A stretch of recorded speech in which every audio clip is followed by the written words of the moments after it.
What is up, guys? Whoops. It's your boy GRC. We're coming at you live every single day, 11 a.m. Eastern. And when I'm feeling free and happy like I am the last couple of days, I'm doing 2 episodes a day no matter what, because there's a lot to cover right now. And some people think it's stupid and some people's not. But I'm going to take this time right now as a gym rat to study what's going on right now, because I know there's people that know things about Bitcoin back in the day that I'll probably never know because it's really not published. But there's things right now that I can learn and keep forever and understand how these things work. Watch Elon Musk, watch Twitter, watch what real success looks like, watch what real failures look like. We're going to be talking about the Hunter Biden laptop. Yes, I knew you were all thinking it. Just, I'm kidding. Well, yes, we are going to be mentioning that. I don't know if I'll be mentioning it as much as Fox News. Sam, interesting. I went to watch the Commanders football game with some family members of mine yesterday and had coffee and turkey sandwiches. Amazing. They don't like Elon. They don't like Elon anymore. Wonder why, right? I walk in, of course, me, a little controversial, a little gym rat, walking through, watch some football, go straight to the couch, grab a coffee. And they're like, what about Elon? And I said, interesting enough, you all hate Elon, when he's the only one that's done any professional work that you guys have ever seen. And he's done it all in the last 2 weeks. He got child pornography off of Twitter in 2 weeks, and Twitter never did it in 10 years. Very interesting. He exposed some critical truths. And I like Elon, and I'm trying to figure him out, Sam, but Sam's figured that shit out a long time ago with Elon. Sam really likes and vibes with Elon as far as business, and he likes that kind of assertiveness, but he's going to be friendly when conversation's good and all those things. He's a man. He has a family. He's a little crazy like the rest of us, of course. We love the vibes here for Elon. We love freedom. We're not sure if freedom's really going to work out, but we're going to goddamn try. And that's the fight that I'm fighting for. Everyone says, be careful what you say, be careful what you say. I'm like, I'd rather die fighting for this shit. My ancestors had to go to war and shit. This is easy money. All right. So, guys, look at this right here. Elon reveals truth. Twitter invented reason to censor posts. Hunter Biden report. Dems did have inside line to get tweets deleted. This is all actually true. Literally, it's actually all true. It's really crazy. So I want to talk to Sam today a little bit about this for the first 20 minutes, get Sam up to date with kind of what the normies are thinking about, because God knows he's not thinking about those things. And then we're going to talk crypto, macro, oil. Are we in a recession? What has Sam been seeing? I know Sam's been seeing gains, but is this adoption happening now, or do we have a big recession coming? Okay, I want to know these things. I want to talk about these things. It's Monday morning, so I'm locked and loaded crypto in the morning every single day at 11 a.m. Eastern, guys. And I'll be covering the Mario Spaces with whoever jumps in at 3 p.m. Audio's better on my end. Mario, learn how to get your audio working. You already know what time it is. Crypto in the morning. Crypto in the morning. Crypto in the morning. Waiting on phone. Crypto in the morning. Crypto in the morning. Crypto in the morning. Crypto in the morning. Crypto in the morning. Waiting on phone. Crypto in the morning. Crypto in the morning. Smoking a blunt on my way to the gym. 11 a.m. and I'm already tuned in. Got me some hacks and I'm making a stake. Got me some heads on, I'm making it rain. Pay me some maxi and that's just in case. GymRatCrypto sent me to show you the way. Crypto in the morning. Crypto in the morning. Crypto in the morning. Crypto in the morning. Crypto in the morning. Crypto in the morning. Crypto in the morning. Crypto in the morning. Crypto in the morning. Crypto in the morning.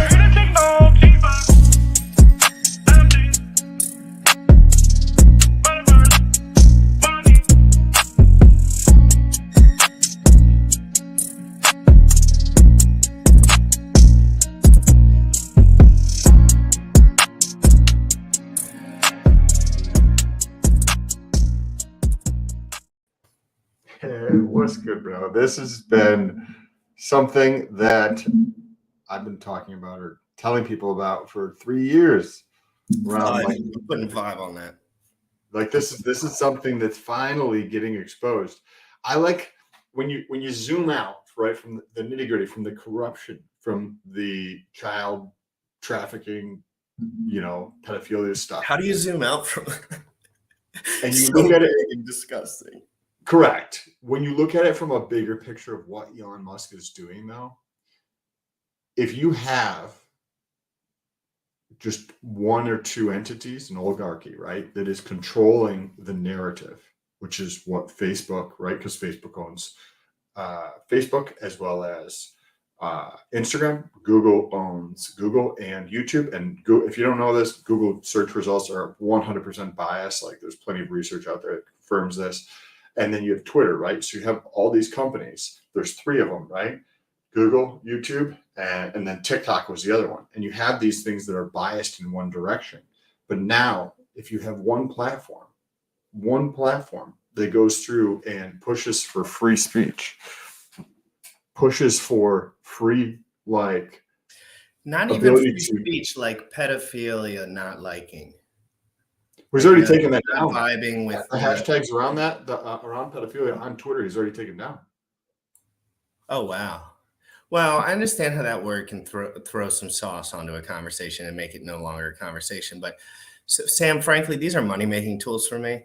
And that's it.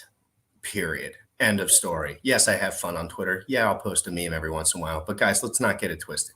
Every once in a while, everyone says something funny. But I use these tools because I think that they potentially have scaling opportunities. And I think Elon is the world's best scaler within business as of right now, because I've never seen anyone in my lifetime come up with the car that everyone around me drives. Now poor people drive them. I know people on minimum wage that drive them. It's crazy. So what Elon's done is truly incredible. That's where I'm standing right now. Of course, I'm a man. I can think about things in my own, and the future changes, and nuclear bombs, and beanbags. We all know how the beanbags go. Once the beanbags come out, things can get sketchy. But seriously, let's talk for a second. I'm going to play this 4-minute and 34-second video, Sam. I want you to get caught up, and if there's any detail that you haven't seen here, remember, we were literally having a community discussion with Elon. Like when I say community, it was the Twitter community. It was the big heads on Twitter. There's normal guys in there too, but this is all happening now. And Elon wants back on Twitter Spaces as much as possible. He said it. He spent an hour, and then he left, and then he came back. He was like, I want more, because he's like, oh my God, there's 100,000 real humans here listening in their earbuds right this second. Although Mario did one of the worst low-grade jobs at providing any kind of good audio that you could ever imagine in your life. But I understand it's a hard thing. So let's watch this real quick, Sam. Elon, and then I got one more after, and then we're going to go more into the macro, but I want you to pause it if you see anything. Guys, this is important. If you don't think this crisscrosses with cryptocurrencies, I think you're not thinking deep enough. We're talking about revolutionary technology. I mean, not revolutionary as much as we're changing our interactions with money right now in this time in the world. And Elon is one of the best innovators in the world and all that stuff. So let's just play this, Sam, and please just allow me to pause it whenever you'd like. Elon Musk highlighting censorship of the Hunter Biden laptop story. Newly released details from journalist Matt Taibbi, who Musk outsourced the findings to, tweeted, the decision was made at the highest levels of the company, but without the knowledge of CEO Jack Dorsey. He was asleep at the wheel. He continues, they just freelanced it, is how one former employee characterized the decision. Hacking was the excuse, but within a few hours, pretty much everyone realized that wasn't going to hold, the excuse of hacking, but no one had the guts to reverse it. Here to react, Compact Magazine founder and editor who worked at the New York Post, Sohrab Ahmari. Sohrab, thanks for being here. As someone who was there at the Post and saw this suppression, your reaction to what Elon Musk is releasing? Well, it's just a kind of cold anger, to be honest. Cold anger mainly at my fellow members of the media, who at the time all lined up behind the censorship. Natasha Bertrand of Politico calling it disinformation. NPR saying we won't even touch it because this isn't a real story. And all of this was based on this excuse that this was hacked material. And what these set of documents now make clear is that even inside Twitter, within a matter of hours, they knew the hacked material excuse wasn't going to hold up, and yet they insisted on it. And for weeks, they suspended the New York Post Twitter account, the oldest continuously published daily newspaper founded by Alexander Hamilton, one of our founding fathers. That's how they treated it. And the rest of the media lined up behind essentially this vast concentration of corporate and technological power and censorship. So, Rob, that's a really interesting point. So is it your belief that because of the actions Twitter took against the New York Post, the other media outlets had a rationalization or a justification to effectively ignore the story as well? Was Twitter the leader on that?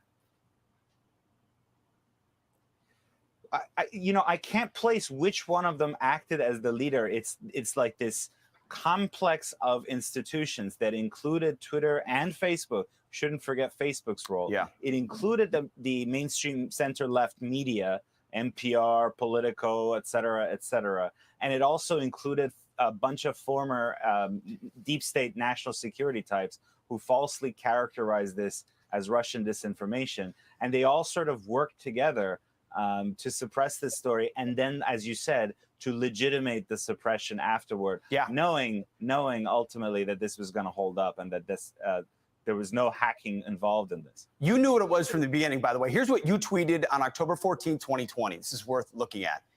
This is a big tech information coup. This is a digital civil war. I, an editor at the New York Post, one of the nation's largest papers by circulation, can't post one of our own stories that details corruption by a major party presidential candidate. Sam, remember, this was 2 years ago when he posted this tweet here, October 14th, 2020. Can you chime in on that? This is disgusting. Like it is, bro. It scares me. Corruption that takes place like in and around our government. Like it's all governments are corrupt, right? It's the largest corrupt organization in the world, right? And it's getting exposed. We are going to see more exposure, right? People don't realize the evil that takes place in the government. This is real world good versus evil is taking place right now. And because of the internet, because of these things, right? Your phone, you have this exposing that is going to continue to accelerate as more and more people get exposed for bad behavior, for doing very corrupt things, for bribes, for touching. I don't hear you say good versus evil often. I don't hear you use words like that often, and you rarely do. I've known you for a long time, and you never mention someone being. It doesn't matter until it's everything. It matters, right? And now you're willing to come out and say like, this is actually immoral. Because at some point it's about money making, right? And the bull run and like things are going on and like, what do you got to do? Like, we can't talk about everything when nobody's listening. But Sam, we're talking about real, like things that have happened in history for a long time. People like my mother would never accept this to be the truth. And I say my mother, I'm not, Mom, if you're watching this, I'm just saying you because I don't know who else to talk to. You should send her those pictures you got. No, I can't. She wouldn't believe them. She would call, she would blame me. Cool, that's fine. Well, I know, but that's the thing. It's just some battles are worth just listening to coffee and eating a turkey sandwich and leaving. Like it's just, to me, I like the turkey sandwiches. I mean, she puts Dijon and a little bit of that tartar sauce. Not worth it to me. Little tartar sauce on there. I don't know. It's not worth it to me. I'm just, I'm young, man. I don't know. No, I know. I haven't figured out how to deal with all that stuff yet, but maybe we'll do that. We'll counseling another time. But no, you're right. I do agree with you, Tony. I know what you're saying. We need more. We need more of the blatant. I'm going to call it abrasive smack in the face to wake people up of like what's actually taking place around the world. Like it's not firing everyone from Twitter and having the best numbers in history, stuff like that. Oh, and this Twitter, like the numbers now for Twitter, people think the numbers now for Twitter are good. I've been following Elon Musk for well over 10 years, right? I started following him back around 2010. People have no effing idea what is about to take place over the next 36 months at Twitter. No effing idea. There's going to be a massive shift over the next. I mean, if I have any type of context, any type of experience with watching what this man has done at the different companies that he's been at, I've also read a couple books. Well, everyone has had the luxury, Sam, because your neighbor's driving his vehicle. Everyone's Uber driver is literally, I've never seen anyone do that before. That is insanity. The big old metal vehicles everywhere. They're his. They're luxury. They change everyone's experience with vehicle.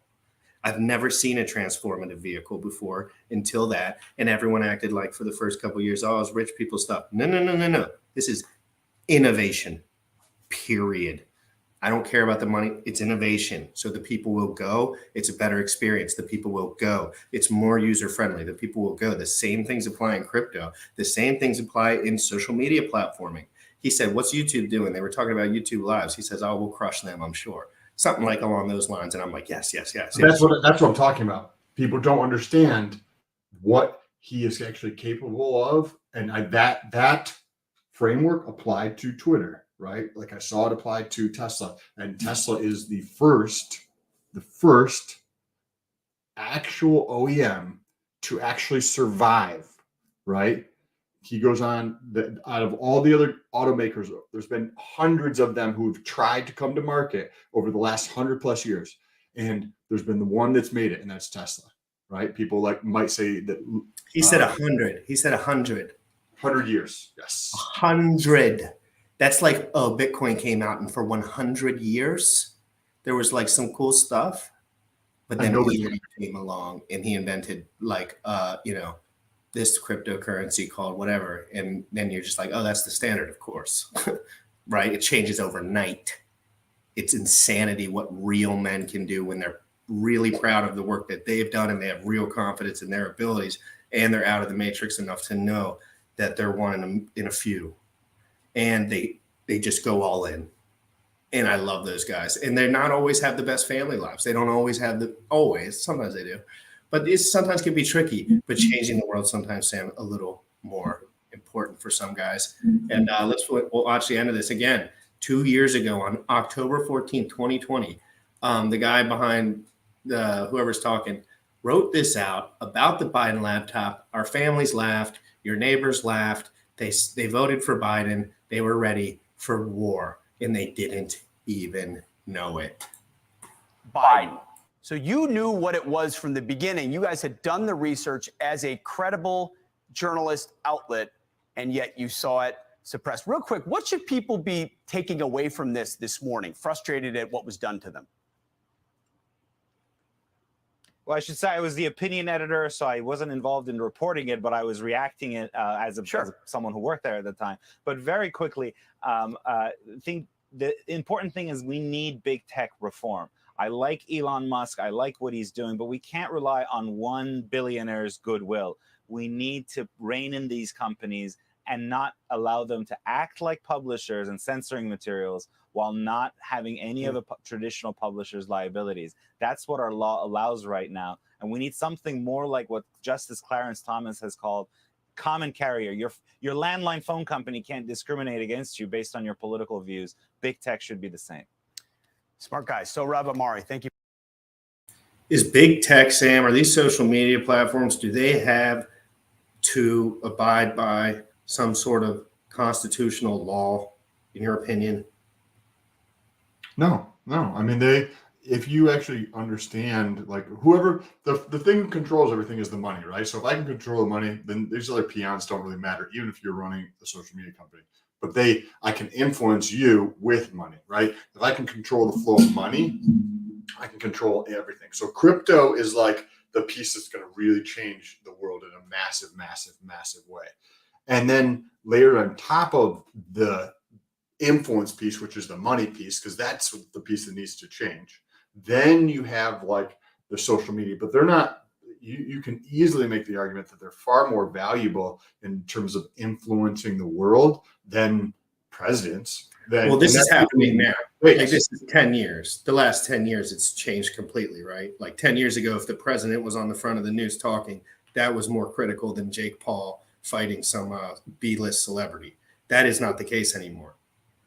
Jake Paul wins that race every day, every week, every month, every second, or what? I don't know which Paul's which, but you know what I mean. You know what I mean, Sam. So I think these guys, to me, if someone said GRC, let's say that we were all the same age. You could switch roles with one of these guys right now. I'd say, you have to cut all my toes off, sir. Well, I ain't going over there. Why would I do that? Who are they working for? I'm not saying they're not right or wrong. They probably are right. But media is changing, and I must be flexible. And what if 7 guys over top of me aren't so flexible? And I didn't mean that in the gayest way possible. Okay? Because seriously, what if one of those guys says, I don't want to change? I want to change to Twitter ASAP now. Yesterday, if it starts, whatever starts. New video, I'm doing it tomorrow. Or whatever. You know, like that's what innovation and Twitter, YouTube. I'm not a YouTuber. I'm a streamer. I don't give a fuck about YouTube. I don't give a fuck about Twitter. I don't give a fuck about any of it. I want the message that me and Sam have to go to as many people as possible. So I'm going to jump on the on the backs of giants while they do their thing, because I don't know how to make Twitter better, Sam. I don't know how to do that. I think Elon probably does. One of the things is that I've used it here before, but I also use it in real life. Corruption and bad behavior is like moss growing on a tree. And if you look, right, the sun comes up in the east and sets in the west. So where does the moss grow? It grows on the side where the sun is not going to be. And that's like the corruption. It's the bad behavior. It's all the negative shit. One of the things that you can do across the board in governments, but also in companies, is increase transparency, period. I've been saying this for well over a decade. And that comes in DeFi, clearly. A lot of these problems. So we're going. And DeFi comes right into that, right? I mean, like that's innovation, problem solving. What's one of the biggest benefits of crypto? Transparency, right? That's what it was created for. That's it. You get the massive. Bitcoin's not faster. We know they're not faster. They're not cheaper, really. I can send a Venmo in 1 second. Everything's good to go. And I can buy drugs from a Venmo to my friend, whatever it is I want to do. I can do that in seconds. But I need I need censorship resistance in my life to feel comfortable moving forward. Because as a man, I have big hopes and dreams, and I have to rely on myself. And I know that. So these tools allow me to at least do that at a minimum. And I can provide LP and earn like 4%. Imagine if instead of like giving, I've thought about this in terms of government. I think that a policy, a law, a piece of regulation that I could actually agree with, because I don't agree with a lot of regulation and policies out there, whether it's from the left or from the right. I think there should just be substantially left. But one that I could actually agree with is the requirement to increase transparency at every single level of government. Because you're like, you don't want to, this is the argument in DOD, which is the Department of Defense, right? They don't want to give incentives to people to reduce their budget to be more efficient, right? Because then they're like, that's a national security risk, right? So what do? Well, if you can indirectly influence everybody's budget by increasing transparency. Because if I see that GRC is a fucking dumbass when it comes to how he spends his money and the policies that he puts in place, he's going to get exposed for that. So a requirement, this would be a valuable piece of law globally in all governments around the world. Increasing transparency. Every single year, the government is, by law, they have to be more transparent in all the things that they do. That would make the world a better place. That's why these exchanges have a big problem in all of that, because that's where it gets off the books. Yes. That's where SBF comes in with his little beanbag girlfriend, who they both know nothing about anything, and they're just pawns. And I've been saying that the whole time, and the media loves them. I also said the media was going to start loving them again. I knew that because he's too nerdy. There's never a nerdy guy like that on the media. My mom just feels horrible, like for him. And I just noticed, like, it's important that we pay very close attention to how these things occur. Leverage. Sam, the new form of non-transparency, or whatever the word we were using, is shitcoins with fake liquidity. It's fake liquidity that will be pulled all in one moment by one man, and then that asset is no longer. So, Sam, there has to be some sort of, and I think V4 will take care of this personally. Hopefully, like that's like some sort of like double back feature where we can figure out, is there one person providing liquidity? Is it over a certain range? Is that unusual? Who is this guy? Does anyone know this account? Has it ever been attached to anything? Yes, I can do that stuff myself, but I know no one else does that, so they're going to get wrecked. You can do that now. It's just it's a lot of work though to do that kind of But stuff. it's like really nuanced. Like, how do I know that ETH has a little bit too much fluff on it? I don't know. I'm not going to tell everyone that. I'm not going to sit here and say I think that there's some liquidity fluff in ETH that I don't want to be a part of that much, because I don't know. But I looked at the damn thing for, since it launched, and it looks odd to me. It looks odd that some of those pairs with some of those V2 layers on them over there have $1 million in liquidity in them. Yeah, 100%, because it's baloney is what it is. It's fake, but it's real US dollar on some chart, on somebody's chart. Anyway, Sam, this video is amazing, by the way. I really like whoever this guy is, and I hope I'm not slipping up by saying this. I like him. And this one I don't like so much over here with the Biden administration. If we truly care about preserving democracy and demand total transparency, not just from traditional media, but from social media, anyone and everyone of all ideological stripes, of all news organizations should want this information out there as far as what happened behind this Hunter Biden story and why it was censored like we're in Pyongyang. And the best part of all of this is that these folks who call themselves reporters and journalists hold the old Twitter before Elon Musk as a shining example of truth and a deterrent against misinformation. Like the way the Hunter Biden laptop story was censored, or if you said COVID may have come from a lab in Wuhan that studies coronaviruses, if you shared that information, you were considered a conspiracy theorist and your account was locked. So now Elon Musk puts all that information out there. He does it through a real journalist and Matt Taibbi, and we see all these folks saying, oh boy, there's no there. There's nothing.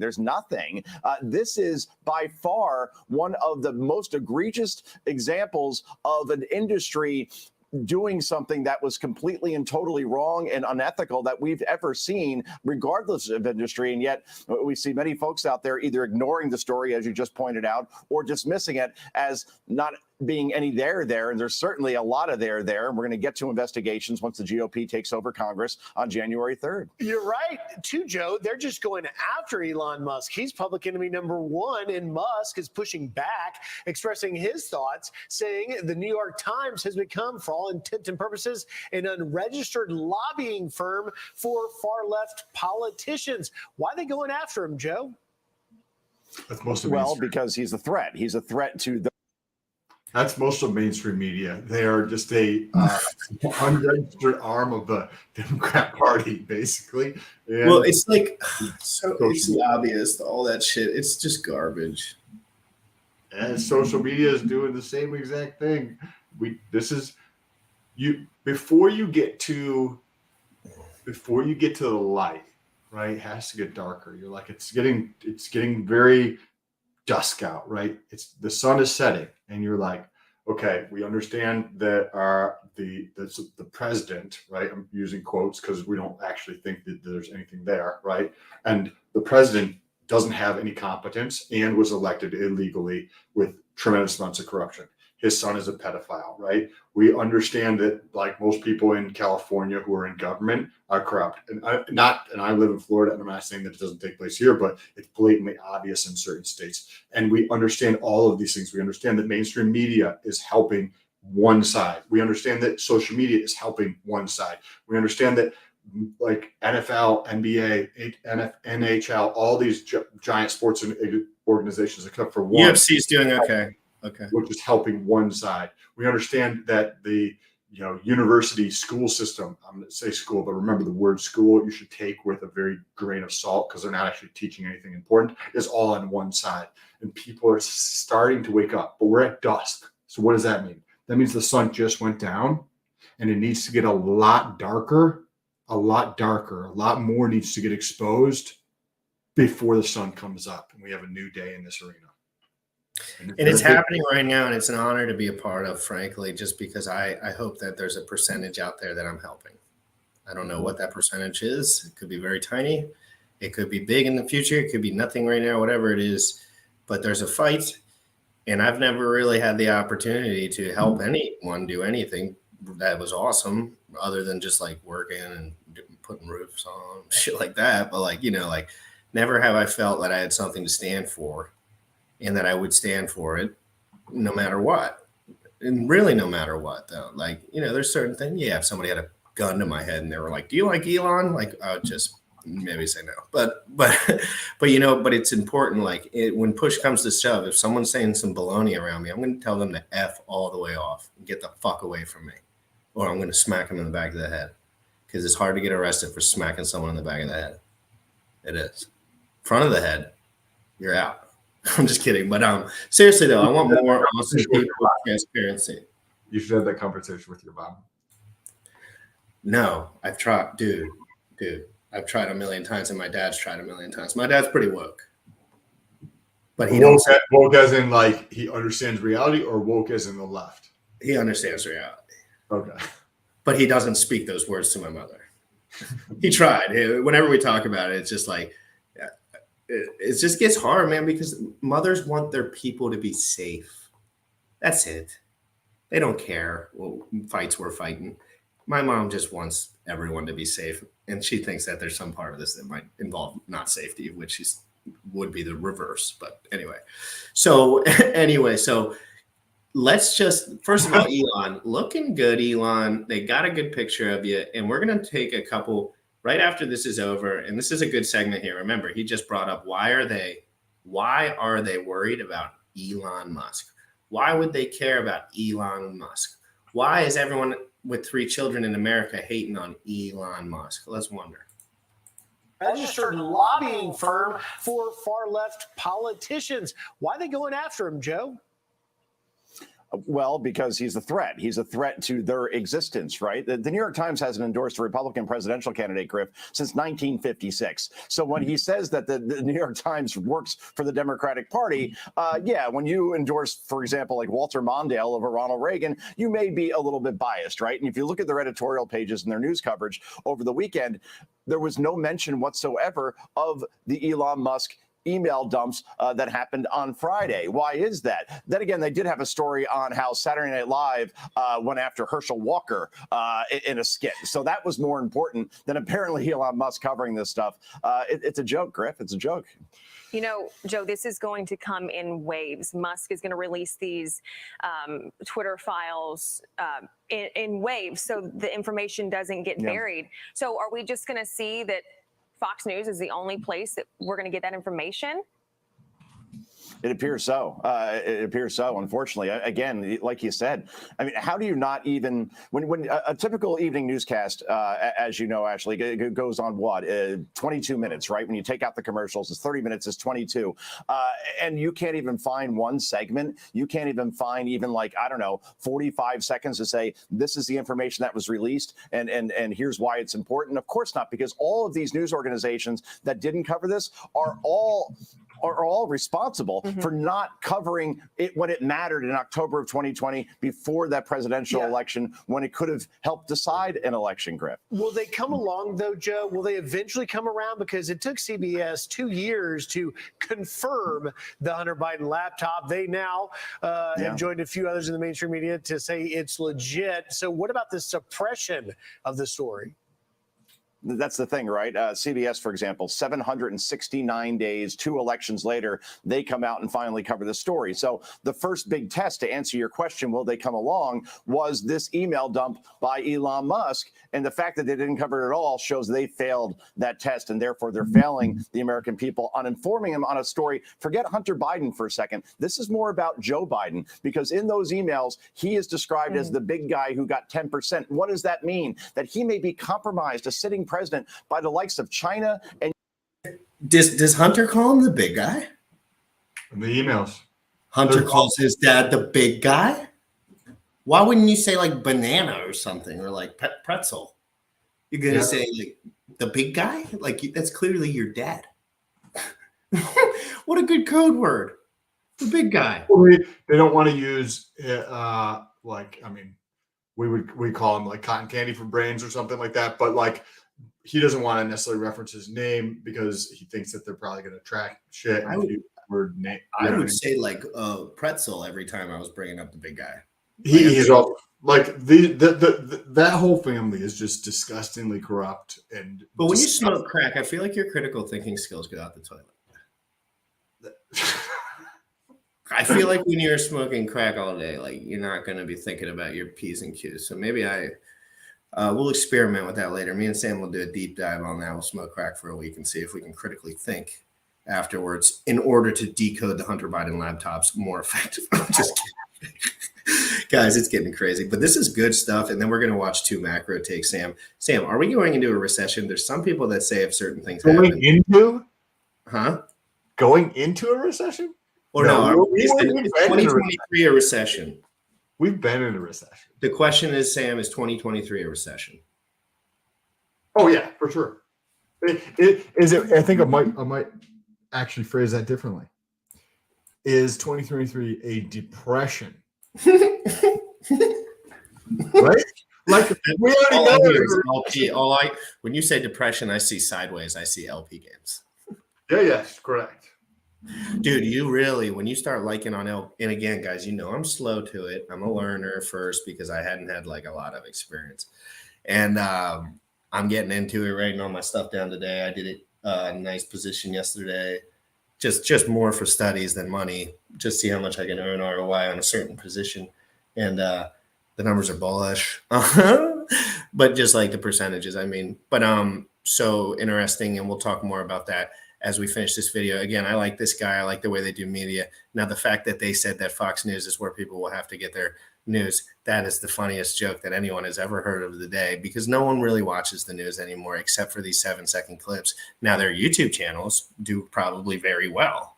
So if you want to say, do you watch YouTube to get these guys? I think you watch YouTube and Twitter and Facebook Live, and anyone who's doing any information that doesn't get paid for it or doesn't have some dude forcing him to say some exact words. Like there's a little middle ground there. But anyway, let's get into the end of this before we go into the macro take.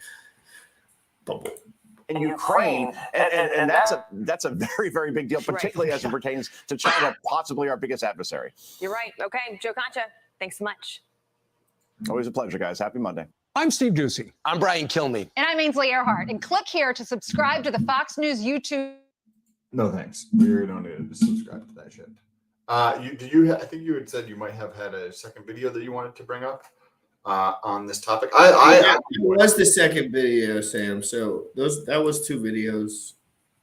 I'm enjoying what they're doing. What he's doing over Twitter. I think that this, like, we're just going to see more and more exposure, right? One of the reasons that kidnappings and things have gone down is because of this, right? Because I can go through what right now? Kidnappings. Oh, kidnapping. Right? Because you can film this, right? I bought a camera I bought multiple cameras, right? So that way it starts recording when there's sound, it starts recording when there's motion. It can record at night. And you can put these all around the house in different areas. You can even hook them up to batteries and solar, so you can have them out in the middle of nowhere and record shit. This is like the more you get more of these cameras on the back of things, and the more of these are out there, more people are going to get exposed to stuff. Just like Vegas Strip. Like if everyone thinks Vegas is the sketchiest place in history, but if you really move away the curtain and you realize that there's a camera on every single corner and that everyone can see every single thing that happens from every angle, you realize that only people that are like doing drugs in the corner get effed up. Like I think that when I went to Vegas, I was surprised about, and then I realized comparatively to my area is very corners, hills, houses, fences. Like you could hide and run in 1,000 different directions where I'm at. And there it's just like, where are you going to go? There's a highway and a big apartment. Like it's like, and everything's on film. So I think visibility to some people there actually gives them that level of comfort that they need within a lot of things. We're going to talk about the macro real quick. I'm going to give my take real quick. We'll do a quick macro take. It's December 5th. We're coming into December 5th. Hey, today's a big day. Yeah, I think the Fed comes out with their numbers today or something. What? Right? I think it's today. All right, so let me play this 5-minute video real quick, and then I'm going to look into that for a second. Oh my God, election, December 5th. I got to think about something. Let's play this video. It's called "The Worst Mistake the Fed Can Do Against Inflation is to Stop Early." And I kind of am curious on that thought too, because we're so over on the Fed is this joke, first of all. Is fucking clowns. Everything they flip flop. They're bigger flip floppers than guys on the beach. And I just think that unemployment is going to go silly. I think unemployment is going to be the big X factor because what do I know, Sam? All my friends do actually work. Like whether or not they drink, whether or not they do this, whether or not they study, they work. They all work. Most of them. Like 99% of them work. And if they lose jobs, they can't spend their money because they have houses and or apartments in the city and all these things. You know how that goes. So I think unemployment's the big ringer. I still have some faith that Q1 2023, there is going to be like this part of the crypto bull run, like the bottom part. And then at the end of the year, but I think I'm going to get ridiculously wealthy over the next year and a half. Oh, yeah. It's going to be fun. I'm just continuing to DCA. Well, yeah, it's just there's so much tools, Sam. There's too many tools. And then it's about the emotional fitness for me. I know all my tools kind of, but I need to get my heart rate down to a place where I'm just making money. I'm just earning fees. This isn't about, this bag says Zen next to it. This bag says ETH next to it. This bag says Hex next to it. No, I see 723 trades. I get 14 cents a piece on that per day. Okay, so or whatever the rate is, right? That's what I see, and I see on my notepad. That's the way I want to do bear markets. And then I think our next bear market is just going to be, as they say, the kids say, silly. And sorry I said woke. Now that I think about it, woke is the exact opposite word what I was trying to say for my dad. My dad's based. My dad is based, not woke. My mom is woke. Was former Dallas Fed President Richard Fisher. He's a senior advisor to Barclays. He serves on the boards of Tenet Healthcare and Warner Brothers Discovery and as a CNBC contributor. And Richard, we don't get to talk to a Fed president, but we get to talk to a former Fed president, and that is pretty darn good for us. So what do you think after that Friday jobs report? It was definitely hotter than had been expected. Is that going to change Jay Powell and companies' minds? I don't think so. There's just came across the wire. Again, the Fed whisperer, Nick Chimeros, arguing that they might possibly make 250 basis point moves. So this December 14th to be announced, and then in February. I consider that a reasonable thing. And I think the main point here, Becky, is we're still going through this adjustment from free money to money that costs. And it's sort of a jerky process in the markets. One of the best investors I know has described it as going from driving automatic to stick shift and, trying to get that down, jerking back and forth, back and forth, back and forth. And I think that's what we're seeing in the financial markets. I don't think that dissuades the Fed, and certainly not Chairman Powell, from doing what has to be done. And it's pretty clear they're not done. We're looking at the Dow futures right now. Maybe we can put this up tick by tick for the Dow futures, which are now off by about 240 points. We'd been down earlier this morning, but it was closer to down 150. My guess is that's a drop that took place, just as you mentioned, that WSJ headline crossing. You can see right there. We've ticked lower, probably just on the assumption that things could be 50 basis points, and then the Fed waits and sees to figure out what's happening. You can look at the futures or you can look at the bond market, and the yields there, Richard, are indicating that the bond market seems to think the Fed is going to pivot sooner rather than later, that there's enough damage that's been done that they will have to be pulling back. 3.553% is the last tick. Which one do you believe? Who's got the bigger heft when it comes to this? I'm not sure markets are great indicators here. Again, there's so much uncertainty. If you look at the yield curve, what's interesting is the 1 year is stuck at very high levels and everything else has fallen off as you proceed out the yield curve. What that's telling you, I think, is they expect some tough stuff in the short term. So pause it here for a second.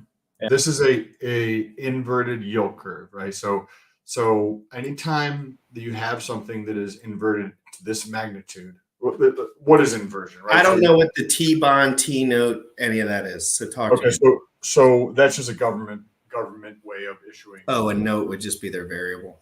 It's just a bond. It's like me borrowing money from you, and they call it a bond. It's me borrowing money from you and calling it a note. That's all. And so if you look at these rates, look at the bottom right here. We have a 2-year T-note, right? So this video is from a couple days ago or this morning or something. Was 4.3%, right? 4.3. So what does that mean? That means if you take your money and you buy a treasury note, you could earn 4.3%.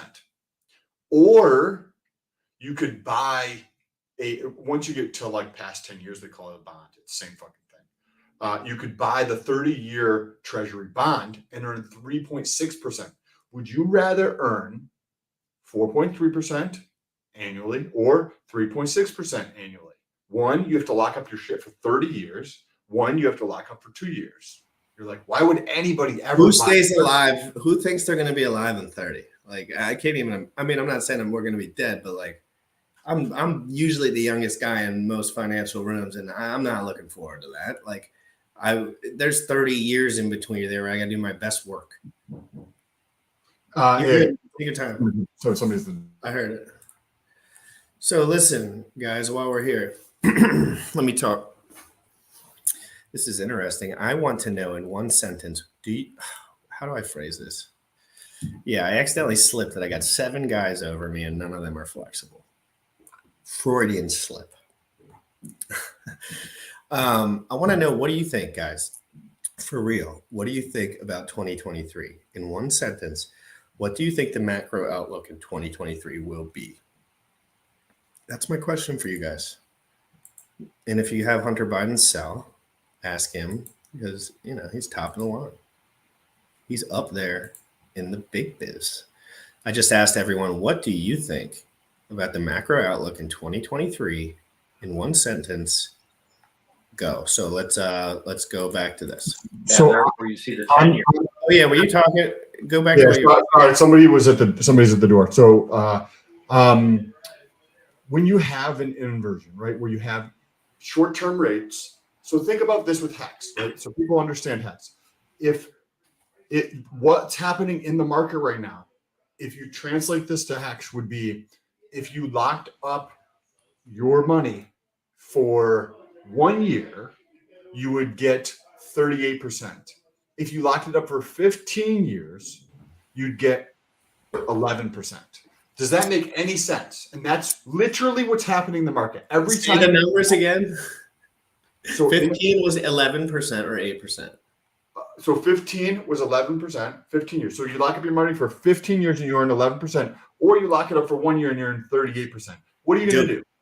Dude, imagine 15 years of 11%. You lose that battle every time. You can't even win that battle by definition.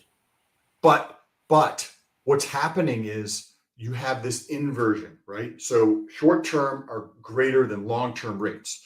Every single time you've had this magnitude of it, you've gone into a recession, which we're already in a recession. But the last time there was this much of a magnitude was around the 80s. So we are potentially in for a good run, which I think anybody with half a fucking brain can understand that we're probably going into a very deep recession or a depression, depending on how things play out here. This is very interesting, but go ahead and pull that video back up. Yeah, and guys, yesterday I said some funny things about Kim Dot, okay? It was a joke. I don't know the guy. He booted some people from the Twitter spaces. We were all just joking around. And if you really thought that I was emotionally charged talking about that, you really got to read me a little better. Like we were making kind of blood pressure jokes. Like when you're making blood pressure jokes, usually you're just joking. Like I wasn't talking about his character as a human being, okay? Like I was making a little funnies. He kicked Richard. I thought it would be funny to make a little friggin' meme, okay?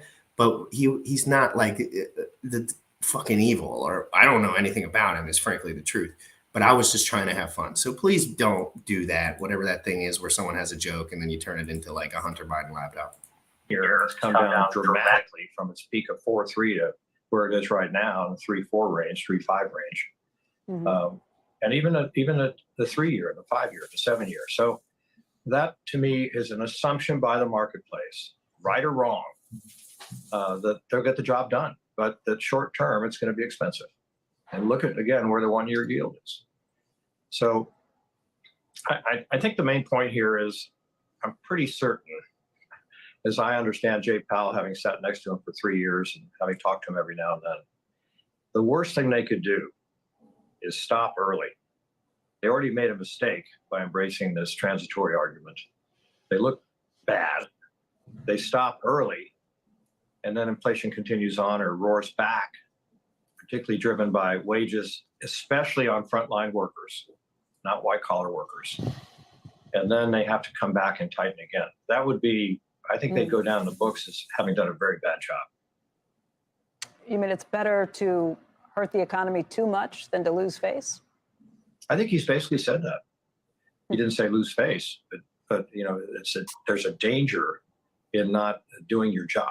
And that's the way I read Brookings, his appearance at Brookings. Everybody said, oh, he's massively dovish, et cetera. I thought he was quite deliberate and signaling that they're going to do this as long as it takes to get it done. And it may last longer and at a higher level and stay there than some people are guessing or the consensus has it. You know, lasting longer and leaving it there for a while is different than continuing to raise rates beyond the level that are needed. And I mean, there's so much. If you listen to some of the CEOs we have on who have seen real struggles in their businesses as a result, they'll tell you that they've already done too much. If you listen to Larry Summers, he'll say it's going to be way more than the Fed is even indicating at this point. Which camp do you come down in?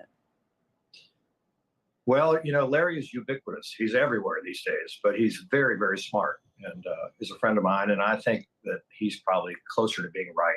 I can see a terminal rate that's above 5% and holding it for a while. So, but, you know, Becky, I just came off a huge victory, which is the Dallas Cowboys last night. 54. Shut your effing mouth, dude. What this is? You got fucking 10 minutes to say your piece, and you're gonna bring up the Dallas fucking Cowboys. Really? Come on, bro.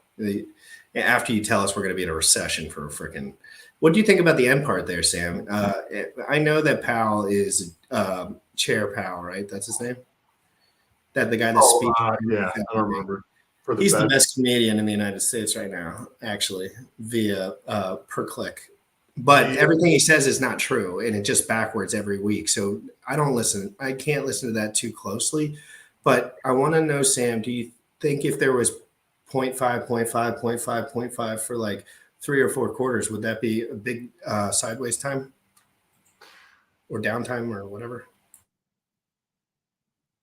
As the Fed comes through and continues on this, right? If the pivot from raising rates to lowering rates happens relatively soon, that's what a lot of people in business want, right? Because they're borrowing and their borrowing cost has gone up drastically, right?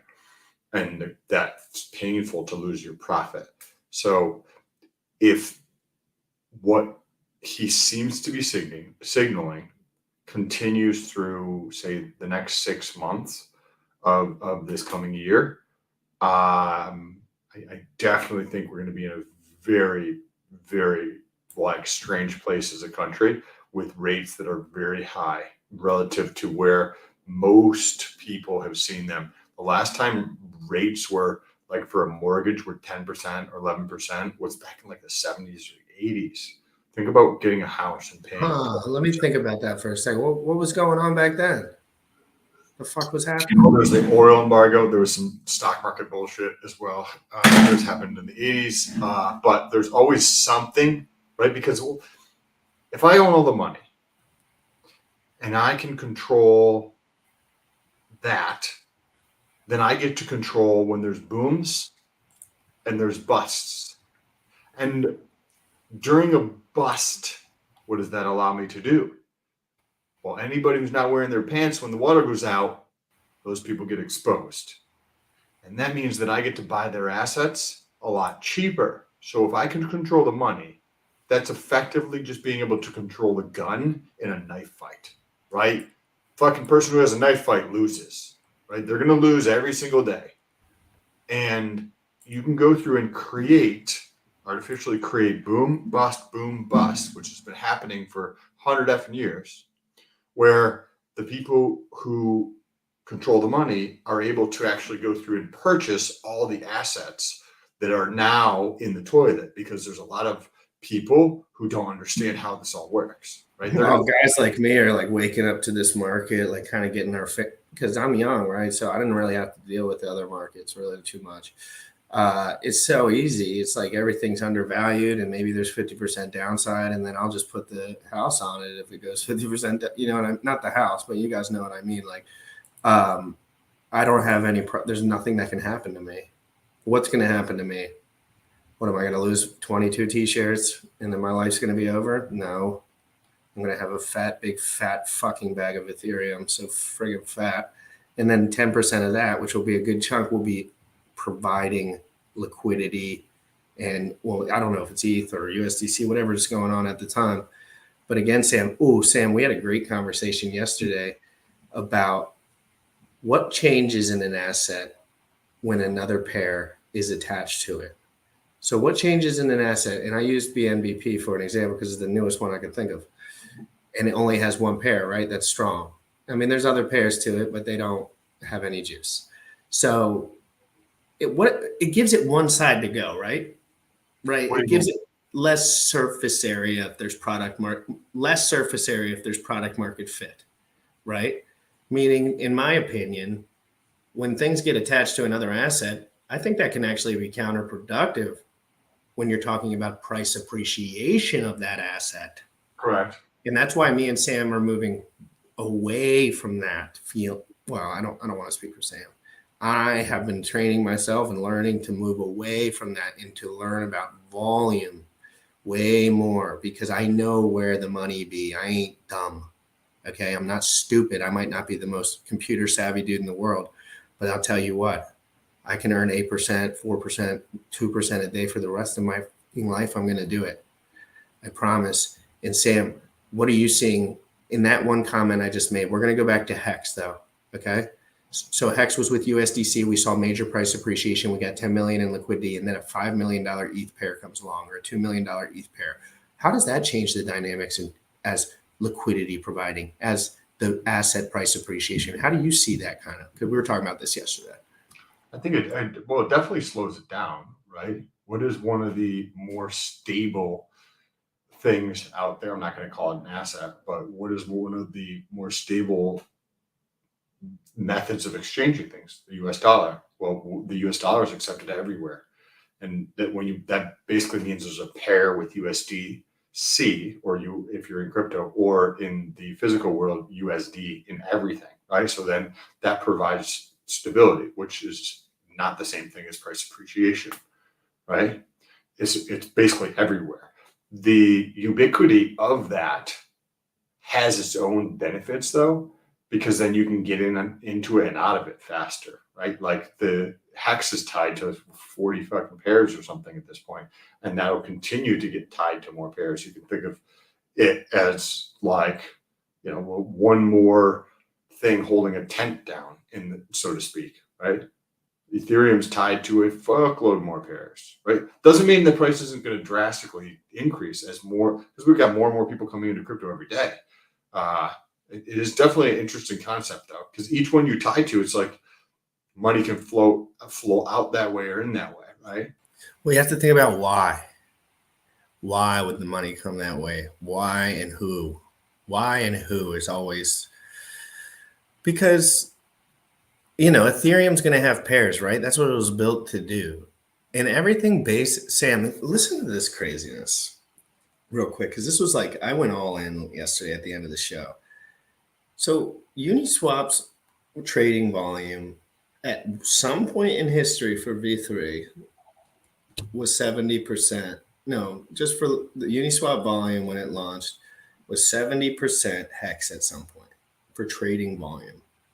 70%.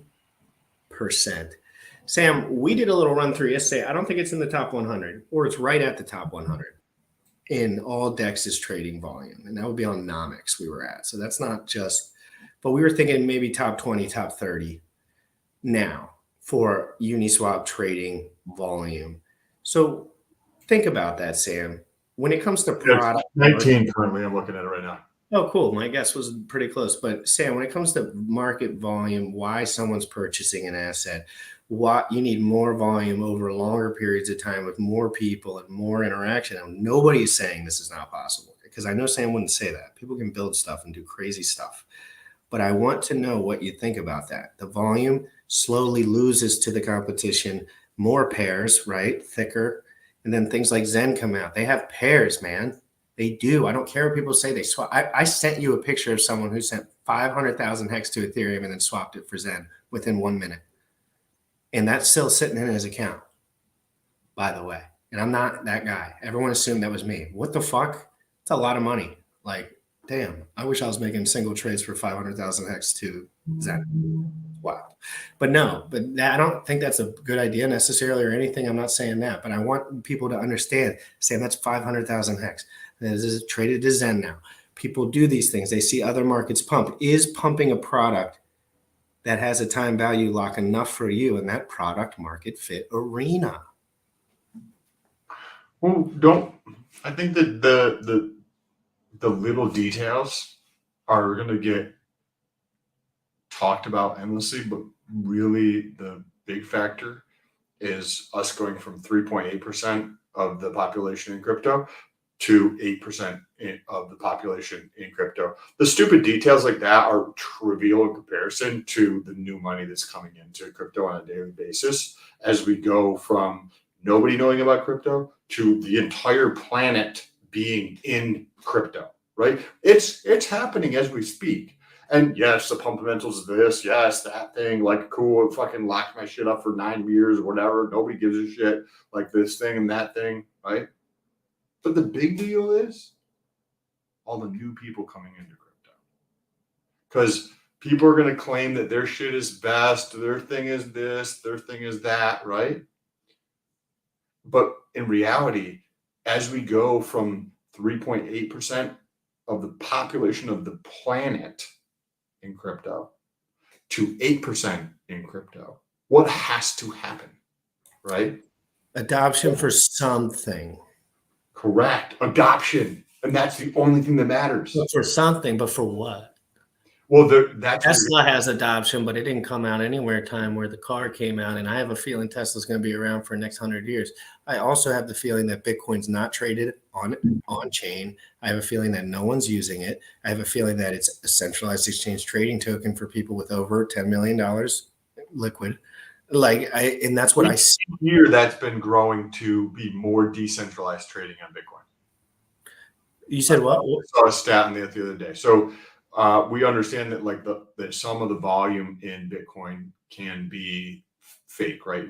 Or not real, or just not verifiable. Just owned by centralized exchange, pretty much. So now I saw a stat the other day where the amount of BTC that is traded on chain has been climbing each year, right? And like, if you understand what a centralized exchange is, then you understand that that's a temporary thing. Like, create your centralized exchange, take as much money as you can, right? Create as much money for yourself as you can, because a centralized exchange is only a temporary thing as people pour all of their funds from legacy into crypto. That is the funnel into crypto. And when you take this funnel, right, you're going to leave some water left on the funnel, metaphorically speaking, and that is their fee to do so. But it is only temporary, because once everybody's into crypto, why would you ever get out of crypto? Right, Sam. But when it comes to like something in the future, like we see Zen, we see Hex, we know people are going to build stuff like this that have less negative externalities. What is Zen? What is Hex? They just tried to redo Bitcoin and make it better. That's everyone can change it to whatever they want. That's all they fucking did. Like, they were just saying, okay, Bitcoin did all of these things. What tools do we have and how can we do it exactly the best way possible? And then a few years ago, Richard gave it a goddamn hell of a shot, and we're still talking about his shit today, right? And now, but like, you see the gas fee structure, guys like me have trouble. I'm thinking long-term scaling now. So I'm writing down all my shit and I'm like, dude, what the hell's going to happen in 4 years, 5 years with these? Am I going to need $64,000 in gas?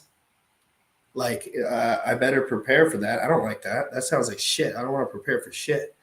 But when I take my Zen out whenever, the fee is just for one computational VMU, which is nothing. So Sam, and that's a question I was bringing up yesterday. What do you think about that take in general? When it comes to if a gas fee structure, at some point users have to have a really good experience, right? To a minimum, a good experience or a experience. What do you see there? I mean, guys, you know them by name that are certainly paying very large amounts of fees, maybe once a week, maybe twice a week for an end stake or something like this. So to give people context of how an end stake works in Hex, you earn a amount of Hex per day if you're staked, right? So this amount of Hex that you earn is captured, but it's not actually on the blockchain yet, so to speak. And if you have a stake for 1,000 days, now you have 1,000 computations that on day 1,000 need to be put on blockchain. So you have 1,000 computations over the course of your stake. All of that has been pushed together. And in the 1,000th day, or the 1,000th of the first day, all of that has to be paid for. So it's a large computation, which requires more data, which on a blockchain, if you require more data on a blockchain, is costly, right? So this is why an end stake is so computationally or costly to do so. Now, what do we do in the next 36 months? What happens at the next peak, right? Is going to be very interesting, because I don't necessarily think that it's going to happen quickly, but I do believe in Ethereum. And I think Ethereum will solve gas eventually. It might be considered a security. It's probably going to become more garbagey as time goes on, but I do think they will solve the piece related to gas fees. I think because they want adoption, right? They want adoption. Some people have to understand an S curve, right? And how this is you slid by that point, but it is they want adoption, guys. He's 100% correct. Vitalik wants everyone to use Ethereum. Understand that when you're thinking about these things. Understand we're betting on horses, boy. We're betting on horses. Now, all these horses will probably end up very successful to a degree. But if you want the Tesla or the, what was a good stock that people, with the Berkshire fucking Hathaway or whatever, I remember my buddy was trying to get me to buy that for $7. I was like, what the fuck is this? I don't even know what you're talking about. And then he never got into crypto. He's actually dead now. He died last year because he didn't get into crypto. No, that's not why I know. Somebody sold him a Xanax pill and it was actually fentanyl pill. And he died on his kitchen floor. He was 27 years old. So it's important to understand whatever the fuck I said. I forgot what I was saying because I mentioned it. But why don't you recap the show and what you're going to be doing today? If you guys enjoyed what we covered today, let us know in the chat. Hit us up on Twitter. There's links down below. GRC is going to be on at 3 o'clock today. Sam, listen, if something crazy happens, if you get a phone call from me between 2 and 4, answer it. I'm telling you, answer it, because these guys are setting shit up, and I you know how I can smell this shit. I can smell this shit from a mile away. If Elon or someone like this comes on, maybe you hop on and join me. If Elon gives it, Let me know if Elon comes on. Dude, I'm like pretty sure, like at some point today, Elon will be on there. So I'll let you know 30 minutes. One of the things to potentially pay attention to anybody who stayed for this long, Hedron. The volume in the pair for ETH with that has had a 6x. Something's going on. It's 6x'd the volume in a single day. Will that continue? I don't know where we're going to go from here. But what I do know is that when you have a 6x like there from an LP standpoint, Monday. Anyways, we're going to get out of here. You want to play some DeFi proofs? Take us out of here. Check us out. Yeah, guys, before you go, though, I'm going to be giving away just because of for fun, 10 BNBP to one person at my 3 p.m. stream. So I'll give 10 BNBP away on my 3 p.m. stream to anyone who retweets my tweet, because I want Mario to notice me, only because his audio is so dreadful. And one day I will stand there face to face with him and say, how could you have Elon Musk on and not take care of your audio beforehand? And then I will feel whole again. Okay, so no, seriously though, I'm really praying that audio is good. But for real, like the Twitter Spaces audio is 10 times worse. So if you're just listening, I have all my stuff, new computer, router plugged in, everything. So it's way cleaner on this stream. That's why I watch it on here and try to spread the love. Also helps the channel a lot. If you retweet that tweet, I will be giving away one person who retweets that tweet 10 BNB. So let's get that going. I don't know why I did that, but I did it. So I said it. Crypto in the morning every single day at 11 a.m. Eastern, guys. If there's crazy shit going on today, I will be live. I'm at my desk for the next 4 hours. If you want to DM me, and don't DM me asking about where Sam is. That would be the DM I don't want to get. It's annoying. And it's nothing on Sam. It's literally nothing on Sam. If you text me asking why Sam doesn't answer your phone, you know what I'm going to say? I don't fucking know. I don't know. I'm going to say, I don't know. I don't know what he's fucking doing right now. He's probably taking a shit. Like, I'm not up his asshole. Like, golly, they're like, he hasn't answered. And I'm like, he don't know you are your picture of a JPEG. Crypto in the morning. You already know what time it is. Crypto in the morning. Crypto in the morning. Crypto in the morning. Waiting on phone. Crypto in the morning. Crypto in the morning. Crypto in the morning. Crypto in the morning. Crypto in the morning. Waiting on phone. Crypto in the morning. Crypto in the morning. Smoking a blunt on my way to the gym. 11 a.m. and I'm already tuned in. Got me some hacks and I'm making a stake. Got me some hydro, I'm making it rain. Pay me some maxi and that just in case. GymRatCrypto sent me to show you the way. Crypto in the morning.